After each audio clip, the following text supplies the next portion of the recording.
Bonjour à tous et bienvenue pour un nouvel épisode de votre web-série préférée. Je vous conduis vers un nouveau monde. Alors, quel est ce nouveau monde? Réponse tout de suite.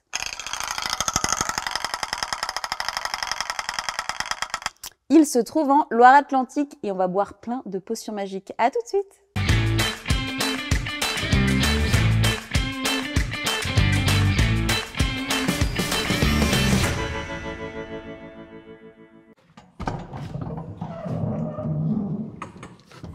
Salut Laure.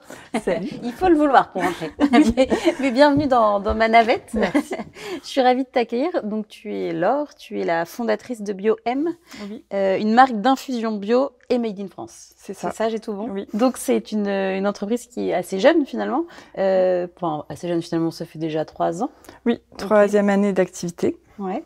Et alors, c'est venu subitement. C'était quoi le déclic? Tu t'es dit, tiens, je vais me lancer dans l'infusion? Ça fait 15 ans que je travaille dans les plantes médicinales. Okay. T'es herboriste, c'est Oui, ça? j'ai la formation d'herboriste et aussi d'ingénieur agroalimentaire. D'accord. Donc il y a la partie scientifique et aussi un peu plus empirique sur les plantes et la tradition. Okay. J'ai beaucoup travaillé dans ce milieu-là et le constat était que les 3/4 des plantes qui sont utilisées dans les infusions en France et par les marques françaises et des entreprises qui produisent même en France, les plantes ne viennent pas de France. Okay. Et les Pays de la Loire, c'est la première région productrice de plantes médicinales. Et donc, là, c'était la volonté de recréer une filière avec les producteurs locaux, en majorité Pays de la Loire, mais pas que. Aussi, on travaille avec d'autres filières en Auvergne et dans la Drôme, et de remettre un peu les choses dans le bon sens. Ouais. Et refaire un circuit court cohérent. Exactement. Ok.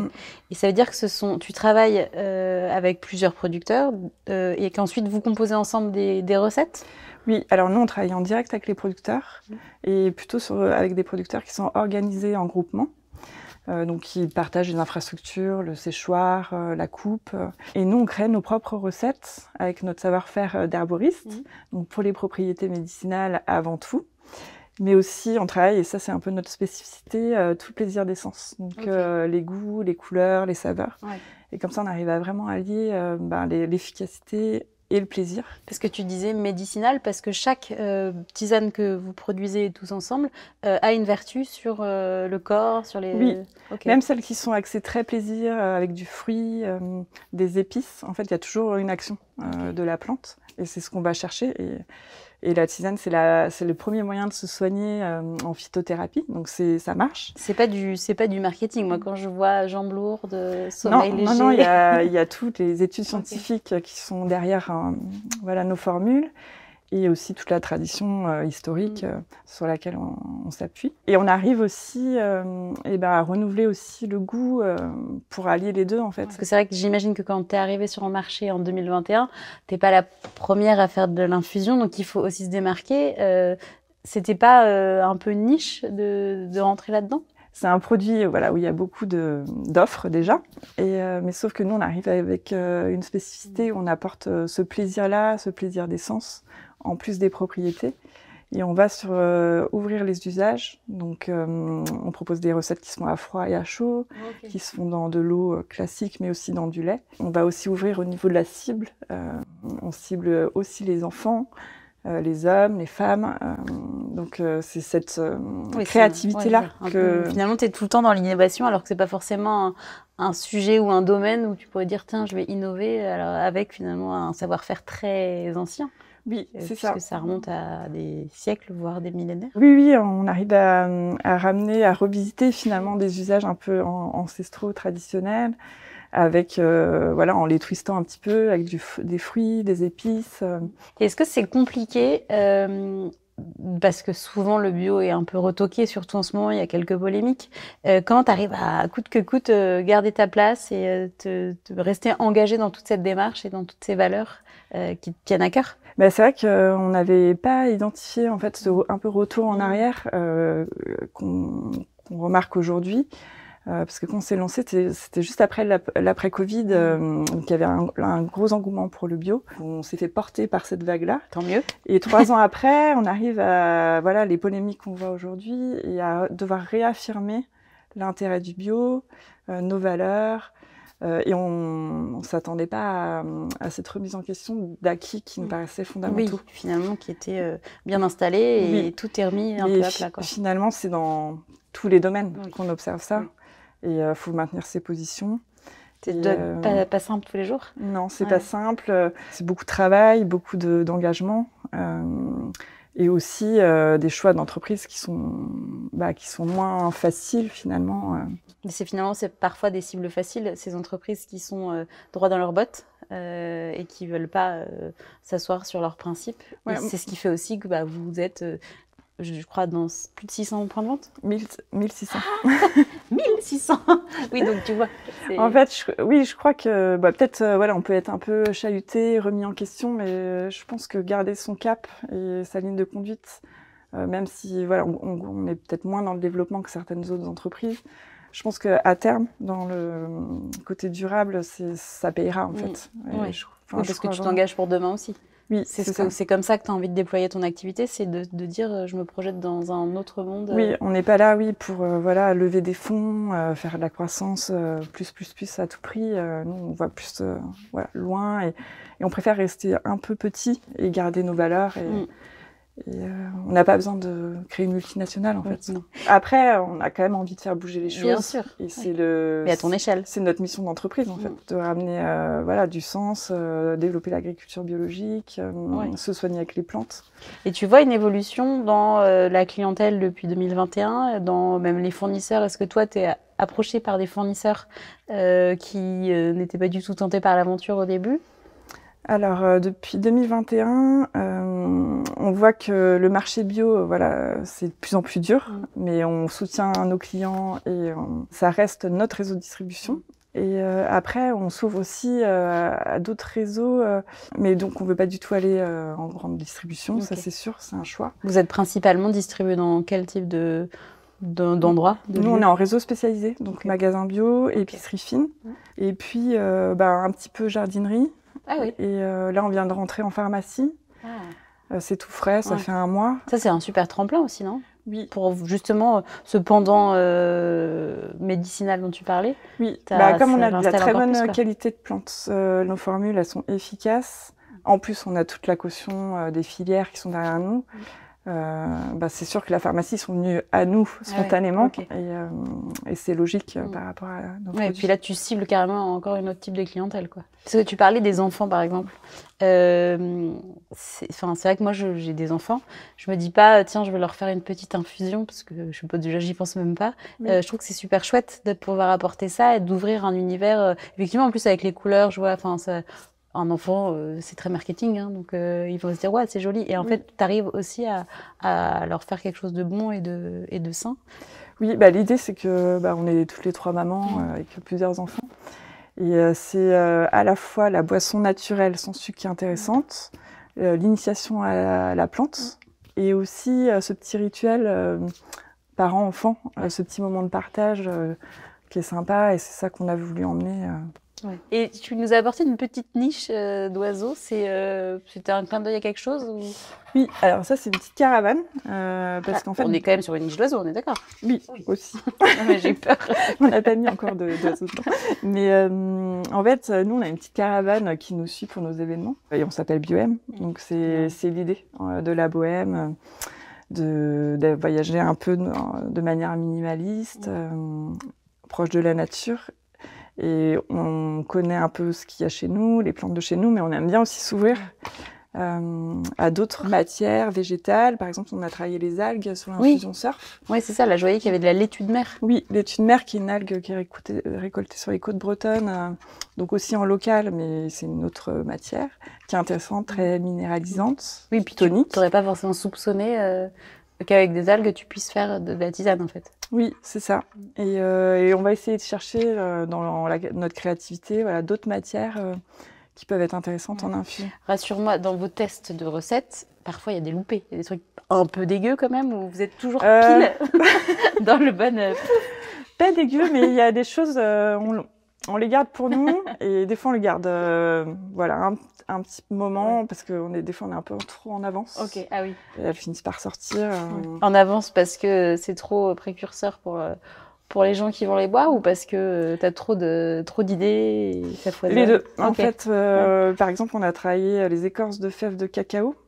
Donc là, on n'est pas sur des plantes qui poussent chez nous, mais on récupère d'un chocolatier dans le coin bio, et c'est un déchet. Ouais. Donc, il y a aussi cette idée dans Bioem de revalorisation de filière. Et par contre, c'est du cacao brut. Oui, hyper fort, quoi. Fort, et c'est assez clivant, finalement. Ouais. Donc, on a sorti quelques recettes. Mais voilà, on le développe pas non plus. Oui, c'est pas forcément le best-seller de la marque, quoi. Non, c'est ça. Mais on se le permet quand même. Comme on a fait une infusion au piment, cacao piment justement, qui s'appelle Nuit Torride, avec des épices un petit peu aphrodisiaques, très toniques. Ah ouais. Et ça, c'est pareil. On a envie de tout essayer là. C'est une petite recette, voilà, un peu de niche. Ouais. Pour les connaisseurs. Pour les connaisseurs. Et aussi, on aime bien travailler les recettes toniques finalement, autour du sport. Parce qu'on pense toujours à la tisane pour le soir, pour dormir, et on en a, hein, c'est quand même... oui, c'est quand même la première des vertus à la base, dans l'image. En tout cas, c'est un des premiers besoins. Les gens ont besoin de se détendre, de dormir, ou aussi pas mal à détox la digestion. Mais on aime bien aller sur le thème du sport, donc avec la surf. Là, on vient de sortir une trek montagne. Ah ouais. Qu'on a travaillé plus avec la filière, justement, Drôme, dans le Vercors, donc plutôt dans les montagnes. Tonique, qu'on peut faire à froid et à chaud. C'est marrant parce que j'aurais franchement jamais soupçonné qu'il y avait d'autres vertus que le soir, ballonnement et jambes lourdes. Et je trouve ça super en fait de me dire qu'il y a des alternatives pour les soirées, pour le petit café du matin aussi. Parce que moi je sais que si je bois pas de café le matin, je suis de très mauvaise humeur. La nuit torride, on a des adeptes du matin. Ok. Parce que c'est l'infusion pour pas dormir en fait. Ouais. C'est dingue. Franchement, ça donne envie de tout essayer. Oui. Et en matière, pour faire le lien avec le lieu où on est, on utilise aussi, on a été les premiers à utiliser le marc de raisin. D'accord. Qu'on récupère dans des vignerons du coin. C'est un déchet aussi. Et c'est une matière très intéressante en infusion, parce qu'on a toutes les propriétés du raisin, qui est une grande plante médicinale, polyphénol, antioxydant. Et on l'utilise dans 5-6 recettes. Comme une plante régénérante. Oui. Et du coup, on va finir mieux que du Botox. Je suis sûre que tu as trouvé une potion magique. On a certains clients qui nous ont demandé des infusions de bain, par exemple. Okay. Donc, voilà. Les usages sont vraiment multiples. C'est marrant parce que comme quoi on peut vraiment innover dans presque tous les domaines tant que humainement on a envie de tester de nouvelles choses, tout en restant effectivement droit dans ses bottes. Mais tu penses que vous allez toujours rester dans ce tourbillon de nouveautés où il y a un moment où ça va s'essouffler et il faudra passer sur un autre type de produit pour Bioem Raisonnablement, là on a 24 recettes, donc c'est déjà beaucoup de travail qu'on décline sous plusieurs formats. Donc ça nous fait quand même beaucoup de références, autant de production à gérer, de stock. Donc on va sortir quelques nouveautés, mais une ou deux par an, voilà, dans un rythme plus raisonnable. Et les producteurs avec qui tu travailles, du coup, eux sont force de proposition aussi dans ce qu'ils cultivent pour toi complètement. En fait, on crée même les recettes en amont avec eux. Par exemple, le marc de raisin, c'était une idée à eux. La recette trek montagne, la sarriette, c'est pareil, c'est parti des producteurs qui sont dans la Drôme. Et on co-conçoit les recettes en amont avec eux. C'est ça qui est hyper intéressant. Et on se voit très régulièrement. Et tu t'es tombée sur eux par hasard ou c'était des gens que tu connaissais par le fait Non, c'est des gens avec qui je travaillais depuis plusieurs années par le passé. Et c'est un milieu qui est quand même assez fermé où il faut de la confiance mutuelle pour que parfois ils plantent des plantes pour nous 3 ans à l'avance avant de pouvoir les récolter. Donc, faut être sûr de soi. Donc quand moi je me suis lancée, alors, voilà, il y avait cette confiance-là et ils étaient à la base du projet dès le départ. Bioem, c'est une marque de producteur en fait. Ok. Mais quand tu t'es lancée, effectivement, au début, il fallait tâtonner un peu et tu parlais de pas de levée de fonds, c'est-à-dire que tu t'engages quand même corps et âme toute seule dans cette aventure, quoi. Oui, on avait les producteurs, on a un gros client qui nous a suivis sur le projet et ça nous a énormément aidés. Et après, il a fallu recréer les maillons intermédiaires de la chaîne, donc le conditionnement. Et là, on s'est appuyé sur des entreprises locales, PME et puis un ESAT qui nous fait la partie conditionnement vrac. Ouais, donc vous cochez vraiment toutes les cases des entreprises engagées. Tout est fabriqué dans un circuit de 50 km autour de Nantes, en fait, de la plante jusqu'au conditionnement. Après, on a quelques plantes qui viennent pas d'ici aussi, comme les épices. On a un peu d'hibiscus de rooibos. Ça, c'est des plantes endémiques qui poussent en Afrique. Et là, on est en filière équitable. Okay. Et on est engagé sur 25 plantes en filière, donc en direct avec les producteurs, avec des contrats sur au moins 3 ans. Et c'est un gros engagement et travail de terrain en amont. Et combien de personnes vivent de Bioem? Nous, on est 3 sur la partie création des recettes, commercialisation, communication. Notre ESAT, ils sont 60 personnes en situation de handicap.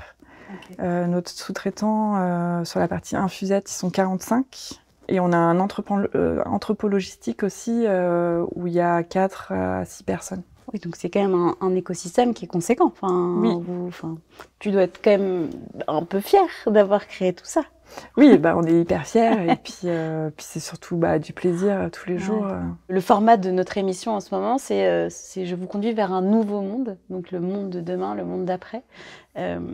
Tu le sens comment? Tu le vois comment, toi, ce monde?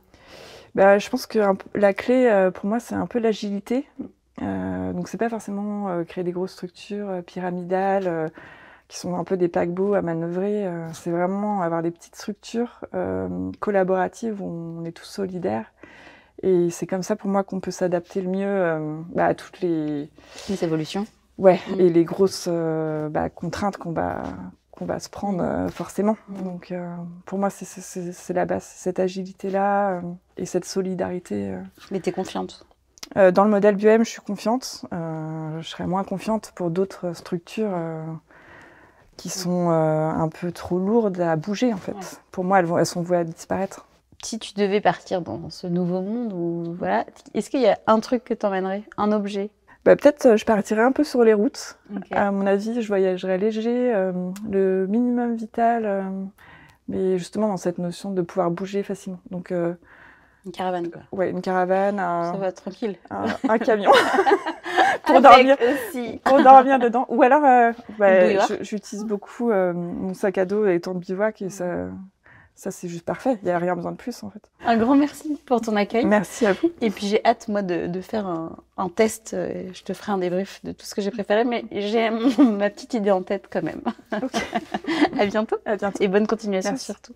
Et puis nous, on se retrouve très vite pour un nouvel épisode de votre web série préférée. Je vous conduis vers un nouveau monde. À bientôt.